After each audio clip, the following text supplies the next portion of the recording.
नमस्कार, सुप्रभात। स्वागत आप सभी का इस प्यारी सी सुबह में सब रंग कार्यक्रम में। मित्रों, एक छोटी सी स्टोरी जो मुझे बहुत प्रिय है, मैंने पहले भी आप लोगों से साझा की है, लेकिन बहुत ही प्रेरक है।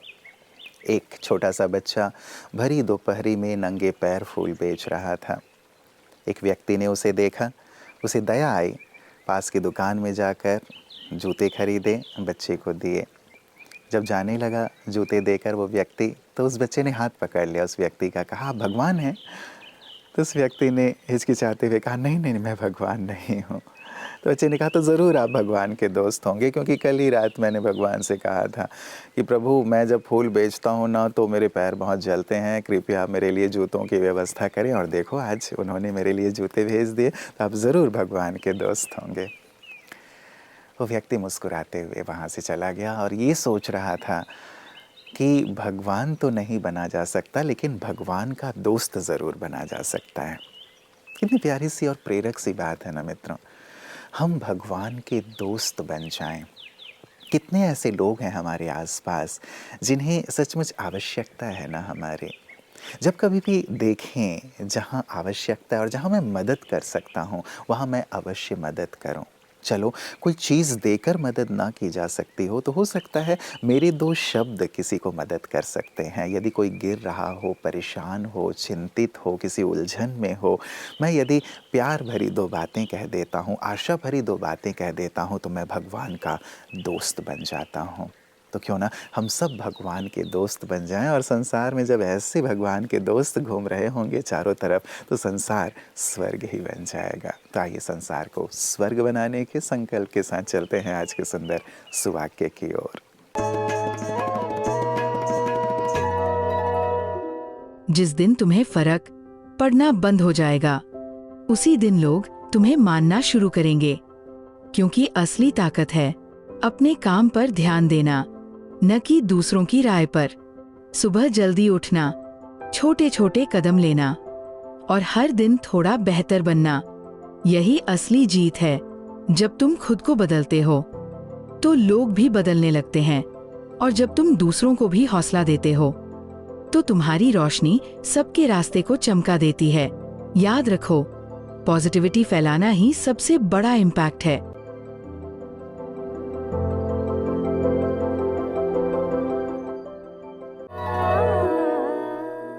मित्रों, ईश्वर कहते हैं, किसी को तकलीफ देकर तुम मुझसे अपनी खुशी की दुआ मत करना, और यदि तुम किसी को एक पल की खुशी देते हो तो तुम अपनी तकलीफ की फिक्र मत करना।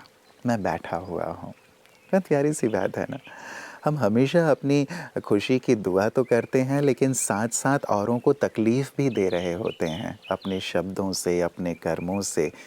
सोचें, सब भगवान के बच्चे हैं ना, और माता पिता के लिए हर बच्चा समान होता है। आप उस पिता के किसी बच्चे को तकलीफ़ दे रहे हैं और उसी पिता से अपनी खुशी की याचना कर रहे हैं, दुआ कर रहे हैं, तो क्या वो दुआ कबूल होगी? वहीं यदि तकलीफ़ देने की बजाय मैं सबको सुकून देने लगूं, खुशी देने लगूं, शांति देने लगूं, मदद करने लगूं, तो वो पिता भी सोचेगा ना कि ये तो मेरा सच्चा बंदा है, मेरा सच्चा बच्चा है। मैं आगे से बढ़कर आगे इसे खुशी दूं, इसके जीवन में हर प्रकार की संपन्नता लाऊं, ये वो सोचेगा। आपको सोचने की ज़रूरत नहीं है। तो आएँ आज से सबको खुशी देना प्रारंभ करें, शांति देना प्रारंभ करें, मदद करना प्रारंभ करें। ईश्वर की इस कायनात को सच्चे अर्थों में स्वर्ग बनाने में उसकी मदद करें। सेहत के इस सेगमेंट में जानते हैं कि मेंटल वेलनेस शरीर और मन पर कैसे प्रभाव डालती है। जर्नलिंग सिर्फ लिखना नहीं है, ये दिमाग का बोझ उतारना है। शोध बताते हैं कि ग्रैटिट्यूड जर्नलिंग तनाव घटाती है, नींद सुधारती है और इम्यून सिस्टम को मजबूत करती है। मेडिटेशन सिर्फ शांति नहीं देता, ये शरीर को रीसेट करता है। सांसें धीमी होती है, दिल की धड़कन संतुलित होती है, स्ट्रेस हार्मोन कॉर्टिसोल कम होता है, जिससे ब्लड प्रेशर स्थिर होता है। एटीट्यूड ऑफ ग्रैटिट्यूड सिर्फ सोच नहीं है, ये हार्ट की धड़कन को शांत करता है, पॉजिटिव इमोशंस बढ़ाता है और रेजिलियंस यानी मानसिक मजबूती को मजबूत करता है। और जब इन सब के साथ राजयोग आता है तो वेलनेस सिर्फ आदत नहीं रहती, बल्कि शक्ति बन जाती है। राजयोग से मन स्थिर होता है, तन हल्का होता है और आत्मा चमकने लगती है। याद रखो 3 बातें। 1. रोज जर्नलिंग से क्लैरिटी और नींद बेहतर होती है। 2. मेडिटेशन से स्ट्रेस कम और इम्यूनिटी मजबूत होती है। 3. ग्रैटिट्यूड और राजयोग से मन स्थिर और कर्म उज्जवल होते हैं। जर्नलिंग और राजयोग मेडिटेशन से इस साल शुरुआत कीजिए और मानसिक शांति को अपने कर्मों में महसूस कीजिए।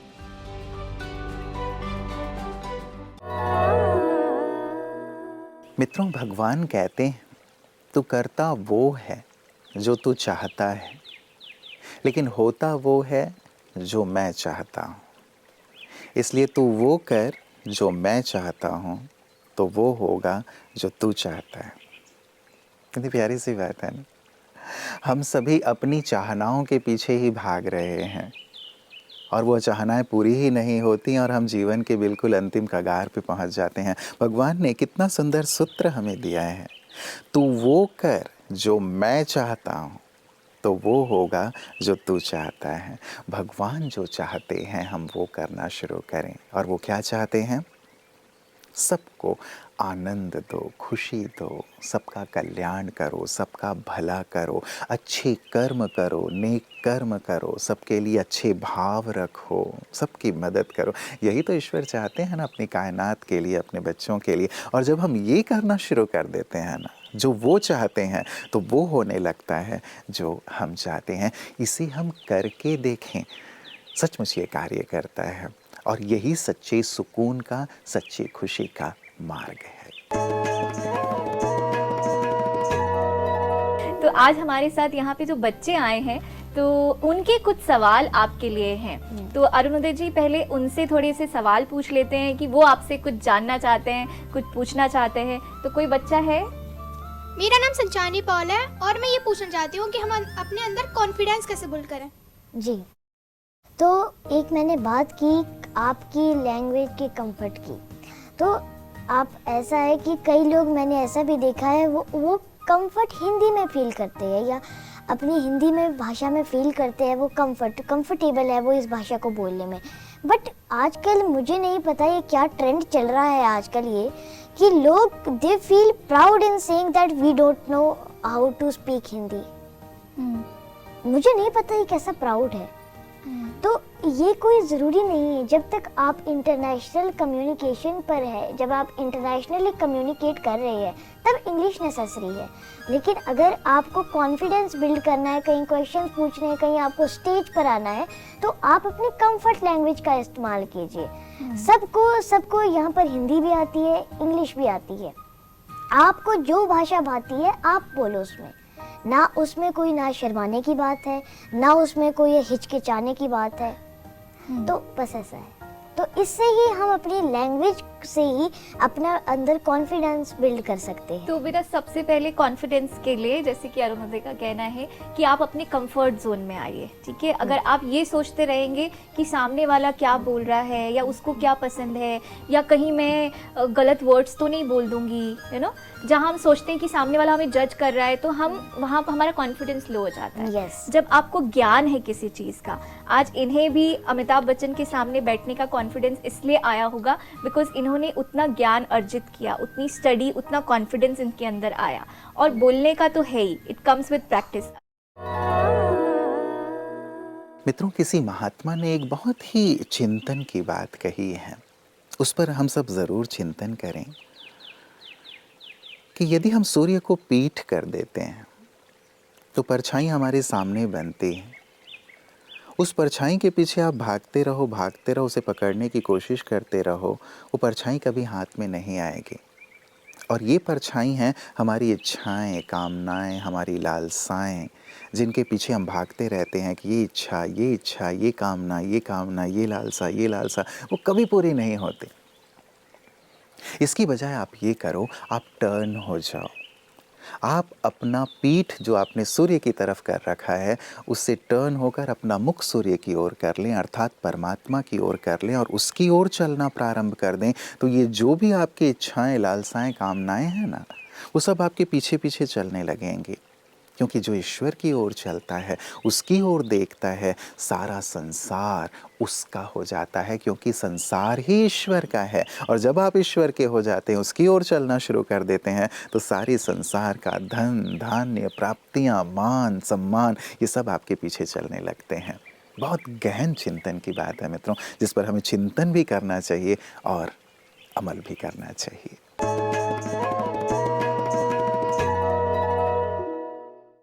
जो हमारे सामने मित्र के रूप में खड़े हैं, अगर वो पीछे से वार करे, ऐसे मित्र को हितशत्रु कहा जाता है ना। आज दुनिया में बहुत सारे हितशत्रु हमें मिलेंगे। बाहर के शत्रुओं से तो हम संभल कर रह जाते हैं, जो हमारे अंदर ही छिपे हुए शत्रु है, उनसे संभलना बहुत जरूरी है। जैसे देखिए, कोई भी आदत के अगर हम वशीभूत हो जाते हैं, कोई भी व्यसन, ड्रग्स को या कुछ भी दुर्व्यसन के हम वशीभूत हो जाते हैं, उस समय तो लगता है कुछ नहीं होगा, कुछ नहीं होगा। व्यसन भी मित्र लगने लगते हैं। जब हम व्यसन से थोड़ा होश में आ जाते हैं, कितना नुकसान पहुंचा है हमारे जीवन में, समझ में आता है। इसीलिए गीता कहती है, ज्ञानी नाम नित्य वैरिणम काम रूपेण। ये काम विकार ज्ञानियों के लिए नित्य वैरी है। इसका मतलब अज्ञानियों के लिए वैरी नहीं है क्या? अज्ञानियों के लिए तो वैरी है ही, लेकिन अज्ञानी नहीं जानता है कि ये मेरा शत्रु है ना। वो सोचता है ये तो कॉमन है, सबके पास होता है, मेरे में भी थोड़ा है तो क्या बुरा हो जाएगा। लेकिन ज्ञानी जानते हुए ये संभल के चले। ज्ञानी के लिए ज्ञान का नष्ट हो जाता है, जीवन का सब कुछ वो खो जाता है, और एक बार बिगड़ गया तो संभलना बहुत मुश्किल हो जाता है। इसलिए गीता कहती है, ये काम रूपे न, ये काम का रूप जो है, ये मनुष्यात्मा के लिए, ज्ञानियों के लिए सदा शत्रु के स्थान में ही है। कभी भी इनके साथ मित्रता नहीं बनाना, कभी भी काम किसी का मित्र नहीं हो सकता है ना। ये जब तक हम नहीं समझेंगे, आज की दुनिया की समस्या का कोई भी समाधान हो नहीं सकता।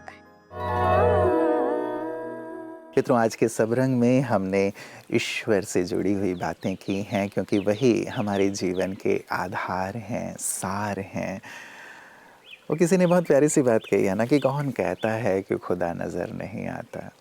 सिर्फ वही तो नज़र आता है जब कोई और नज़र नहीं आता, जब कुछ और नज़र नहीं आता, जब कोई नज़र नहीं आता, कुछ नज़र नहीं आता, तब वही नज़र आता है। तो कौन कहता है कि वो नज़र नहीं आता? वो है, और वही नज़र आता है। तो जो तकलीफ़ों में, समस्याओं में हमें नज़र आने वाला है, हमारी मदद करने वाला है, हमारे साथ खड़े रहने वाला है, क्यों ना हम उसकी ओर देखें। केवल दुख में नहीं मित्रों, जो कवि ने कहा ना, दुख में सुमिरन सब करे, सुख में करे ना कोई।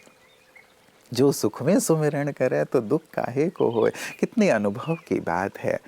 और हम यही करते हैं कि दुख और विपत्ति आती है तब उसकी ओर देखते हैं, और वो भी कितना भोला है कि खड़ा हो जाता है हमारी मदद के लिए, हमें उस झंझावात से बाहर निकाल लेता है।